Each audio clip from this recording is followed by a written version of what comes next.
Hello दोस्तों, googly kitchen में आप सभी का स्वागत है। तो आजकल सर्दियों का सीजन आ गया है और सर्दियों का चीज़ तो बनता ही है, जैसे कि चिक्की, बादाम चिक्की हो गई, तिल चिक्की हो गई, फरी की चिक्की हो गई, चूड़ा की चिक्की हो गई, ड्राई फ्रूट की चिक्की हो गई। बहुत तरह की चिक्कियाँ बनती है, तो इस तरह से चिक्की बनाना तो बनता ही है। तो आज हम यहाँ पर बादाम और तिल की चिक्की बनाकर तैयार करेंगे। तो सर्दियों में गुड़ की चीजें और तिल जरूर खानी चाहिए, क्योंकि तिल जो है वो हमारे शरीर को काफी गर्म रखता है। चिक्की तो ऐसी चीज है जो आप एक बार बनाकर इसे आप स्टोर करके 15 से महीना दिन तक आराम से आप खा सकते हैं। सबसे पहले मैंने यहाँ पर एक पैन लिया है। पैन में मैंने एक कटोरी यहाँ पर तिल ले लिया है। किसी भी बर्तन से आप मेजरमेंट कर सकते हैं। तो यहाँ पर जो हमारा तिल है वो समझिए कि 250 ग्राम के लगभग तिल है।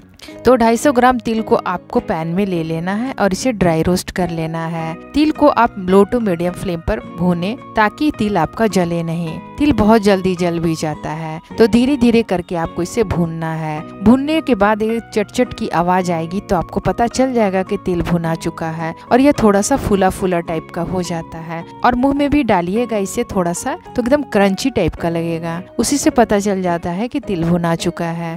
तो आप यहाँ पर देख सकते हैं तिल हमारा फुला फुला हो चुका है। तो यहाँ पर तिल हमारा भुना चुका है। तो अब हम इसे पैन से हटा लेंगे ताकि यह ज्यादा नहीं भुनाए। तो मैंने इसे एक प्लेट में ट्रांसफर कर लिया है और इसे हम अब साइड में रख देते हैं। और फिर से मैंने वही पैन ले लिया है। पैन में थोड़ा बहुत चूरा लगा हुआ है, उसे हम हटा लेंगे कपड़ा से ताकि वह ज्यादा जलकर काला ना हो जाए। उसके बाद मैंने उसी कटोरी से हाफ कटोरी यहाँ पर बादाम लिया है। तो बादाम लगभग मैंने यहाँ पर 100 ग्राम लिया है। तो बादाम को भी हमें लो टू मीडियम फ्लेम पर धीरे धीरे भून लेना है और इसे हमें तब तक भूनना है जब तक कि इसका छिलका हल्का सा उतरने ना लगे। आप एक दो पीस हाथ में लेकर आप इसे देखेंगे तो इसका छिलका उतरने लगेगा, तो आपको पता चल जाएगा कि बादाम भी हमारा भुना चुका है। तो दोनों चीजों को इसी तरह से हमें पहले भून कर ले लेना है। तो यहाँ पर हमारा बादाम भी भुना गया है और तिल भी भुना कर तैयार है। लेकिन बादाम को थोड़ा सा हम ठंडा होने देंगे, उसके बाद ही हम इसके छिलके को अलग करेंगे, क्योंकि गरम गरम ये छिलका नहीं अलग हो पाता है। तो अब हम फ्लेम को ऑफ कर देंगे और बादाम को भी थोड़ी देर के लिए छोड़ देते हैं। जब तक ये थोड़ा ठंडा होता है तब तक हम यहाँ पर गुड़ ले लेते हैं। गुड़ मैंने यहाँ पर बड़ा सा ले लिया है, लेकिन हम बारीक कट करके ले लेंगे ताकि इसे मेल्ट करने में ज्यादा समय हमें ना लगे।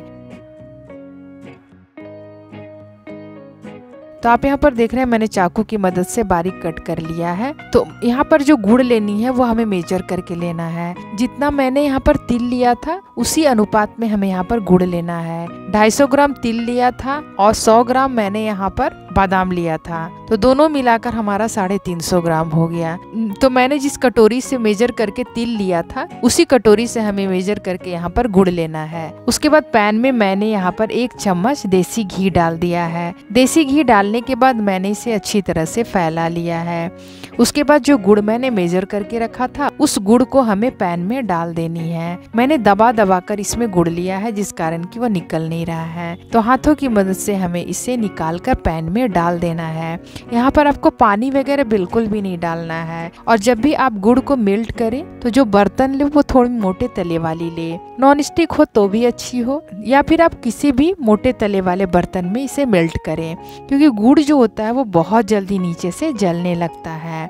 तो बस हमें लो फ्लेम पर इसे मेल्ट करना है, क्योंकि हमें इसे एक चाशनी बनानी है। चाशनी ऐसी बनानी है जिसमें एक टक टक की आवाज आए, यानी बिस्किट की तरह वह टूट जाए। इसलिए हमें इसमें थोड़ा सा पेशेंस से काम लेना होता है, क्योंकि यह जो मेल्ट होने वाला प्रोसेस है वो थोड़ा सा टाइम टेकिंग है। तो धीरे धीरे हमें इसे लो फ्लेम पर मिलाते रहना है। लेकिन अभी हमारा गुड़ उतना मेल्ट नहीं हुआ है, तो हम इसे लो फ्लेम पर करके छोड़ देंगे। गुड़ जब मेल्ट हो जाए उसके बाद आपको इसे कंटिन्यूअस चलाते रहना है, नहीं तो आपका जो गुड़ है वो नीचे से जलने लगेगा। तब तक हम चलिए बादाम का जो छिलका है उसे अलग कर लेते हैं। तो यहाँ पर मैंने बादाम को ले लिया है। बादाम ठंडा भी हो चुका है, तो हाथों से रगड़ते हुए हम इसे अच्छी तरह से इसके छिलके को अलग कर लेंगे। ऐसे जरूरी नहीं है कि बादाम चिक्की में आप छिलके को अलग करके ही ले, लेकिन थोड़ा सा छिलका अलग हो जाता है तो चिक्की जो है वो देखने में थोड़ा सा अच्छा लगता है। लेकिन वैसे कोई बात नहीं है। बादाम का भी कलर ब्राउन होता है और गुड़ का भी कलर ब्राउन होता है, तो इससे ज्यादा फर्क नहीं पड़ता है, लेकिन मैंने थोड़ा बहुत छिलका इससे हटा लिया है। तो अब हम बादाम को एक पॉलीथीन में डाल देंगे ताकि हम इसे थोड़ा सा क्रश कर लें। यदि आप क्रश करके नहीं डालना चाहते हैं तो ऐसे भी बादाम को आप डाल सकते हैं, लेकिन मैंने थोड़ा सा इसे क्रश करने के लिए एक पॉलीथीन में डाल दिया है। भारी चीज से हम इसे हल्का सा क्रश कर लेंगे। इससे क्या होगा, तिल और बादाम की जब चिक्की बनेगी तो वह काफी ज्यादा चिकना और स्मूथ बनेगी। इस कारण मैंने इसे थोड़ा सा क्रश किया है। यह जरूरी नहीं है, यह ऑप्शनल है। तो मैंने एक भारी सा लोढ़ा ले लिया है और इसी से मैंने अच्छी तरह से इसे क्रश कर लिया है। इतनी देर में हमारा जो गुड़ है वह भी अच्छी तरह से मेल्ट हो चुका है। तो अब हमें इसे बिल्कुल भी छोड़ना नहीं है, मिलाते हुए इसकी चाशनी बना लेनी है। तो चाशनी बनाने के लिए अभी ये बिल्कुल भी रेडी नहीं है, तो इसी तरह से हमें इसे मिलाते रहना है जब तक कि लगे नहीं कि यह चाशनी बनने के लिए तैयार है। बीच बीच में आप चेक भी इसे करते रहें ताकि आपको पता चले कि हमारी चाशनी बन चुकी है। चेक करने के लिए मैंने यहाँ पर एक प्लेट में पानी लिया है। पानी में आप देख सकते हैं मैंने गुड़ को डाल दिया है। गुड़ को डालने के बाद आप देख सकते हैं अच्छी तरह से नीचे बैठ गया है, लेकिन अभी मुझे नहीं लग रहा है कि ये तैयार हुआ है, क्योंकि आप देख रहे हैं हल्का खींचा खींचा लग रहा है। लेकिन आपको मैं अच्छी तरह से दिखला दे रही हूँ, देख रहे हैं खींचने से ये कैसे रबड़ की तरह खिंचा रहा है। यानी हमारी चाशनी अभी बनी नहीं है, इसे हमें और पकानी है। जब तक ये पक रहा है तब तक हम इधर साइड से मोल्ड की तैयारी भी कर लेते हैं, क्योंकि यह करना बहुत जरूरी है। मैंने स्क्वायर मोल्ड यहाँ पर लिया है और उसमें मैंने अच्छी तरह से बटर पेपर लगाकर थोड़ा सा घी से ग्रीस कर दिया है। तुरंत ये काम करना रहता है, नहीं तो आप यहाँ पर देख रहे हैं मोल्ड भी तैयार हो गया है और इतनी देर में देख सकते हैं गुड़ का कलर भी काफ़ी चेंज हो गया है।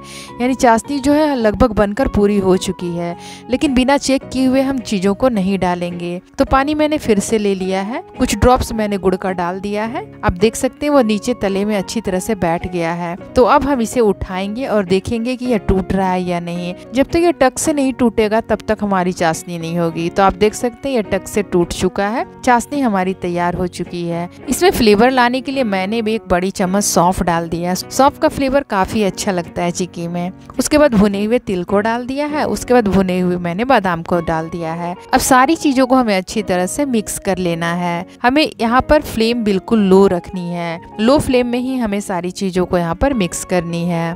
तो आप यहाँ पर देख रहे हैं अच्छी तरह से मिक्स होकर तैयार हो गया है। तो जो मोल्ड मैंने ग्रीस करके रखा था उस मोल्ड में हम इसे ट्रांसफर कर लेंगे, क्योंकि यह जो प्रोसेस होता है वो काफी फास्ट करना रहता है। यदि आप थोड़ा भी इसमें देर करते हैं तो बहुत जल्दी जम जाता है, इसलिए मोल्ड को पहले से ही ग्रीस करके रखना जरूरी हो जाता है। ग्लास की मदद से मैंने इसे थोड़ा सा चिकना कर दिया है। अब चूंकि मैंने बटर पेपर डाला है तो ये आराम से मोल्ड से निकल जाएगा। गरम गरम ही इसे हमें मोल्ड से निकाल लेनी है। उसके बाद बेलन की मदद से हम इसे बेल कर और भी पतला और थोड़ा चिकना कर लेते हैं। बेलन में भी थोड़ा सा मैंने घी से ग्रीस कर लिया है ताकि बेलन में भी जो गुड़ है वो चिपके नहीं। थोड़ा सा दम लगाते हुए इसे हमें बेलना पड़ता है, क्योंकि ये काफी सख्त हो जाता है। तो यह प्रोसेस आपको जल्दी जल्दी करनी है, नहीं तो जहाँ ये ठंडा होगा तो ना बेला जाएगा ना ही इसे काटा जा सकता है। तो यह प्रोसेस आपको गरम गरम में ही अच्छी तरह से बेल कर तैयार कर लेनी होगी। उसके बाद इसे आप अपने मनचाहे आकार में शेप देकर कट कर सकते हैं। मैंने कट करने के लिए यहाँ पर पिज्जा कटर लिया है, आप चाहे तो चाकू की मदद से भी इसे कट कर सकते हैं। तो मैंने इक्वल शेप देने के लिए यहाँ पर एक स्केल लिया है और उसी की मदद से मैंने यहाँ पर कट करके तैयार कर लिया है। मैंने मार्क्स लगा दिया है, लेकिन पूरी तरह से मैंने इसे तोड़ा नहीं है। जब ये ठंडा हो जाएगा तो ये अच्छी तरह से टूट जाएगा। तो बस 5 से 10 मिनट के लिए छोड़ना है, बस यह आपका चिक्की जो है वो बनकर तैयार हो जाएगा। 5 से 10 मिनट के बाद आप देख सकते हैं मैंने बटर पेपर को इससे हटा लिया है। यह कितना स्मूथली हट भी जाता है, यह चिपकता बिल्कुल भी नहीं है। तो मैंने बटर पेपर को पहले घी से ग्रीस कर लिया था, इसलिए यह काफी इजिली निकल गया। आप देख सकते हैं कितना आराम से निकल गया और आराम से टूट भी जा रहा है। चिक्की बनने का मतलब है कि यह आराम से टूट जाए, थोड़ा चीवी ना हो, क्योंकि चीवी होगा तो यह दांत में चिपकेगा। और यह टक टक बिस्किट की तरह यदि टूट जा रहा है यानी आपका जो चिक्की है वो परफेक्ट बनकर तैयार हो गया है। चिक्की बनाना काफी आसान है और यह खाने में भी काफी टेस्टी होता है और आप इसे स्टोर करके 15 से महीना दिन तक आराम से खा सकते हैं। तिल हमारे हेल्थ के लिए काफी फायदेमंद है, यह शरीर को काफी गर्म भी रखता है। तो इस तरह से सर्दियों का सीजन है, एक बार चिक्की बनाना तो बनता ही है और आप इसे एक बार बनाकर जरूर ट्राई करें। तो यदि मेरी चिक्की की रेसिपी आपको पसंद आए तो प्लीज़ मेरे वीडियो को लाइक कर दें, मेरे चैनल को सब्सक्राइब कर दें और ये रेसिपी कैसी लगी यह मुझे कमेंट्स बॉक्स पर ज़रूर बताएं। आज के लिए बस इतना ही, अगले वीडियो में फिर मुलाकात होगी। तब तक के लिए goodbye and take care.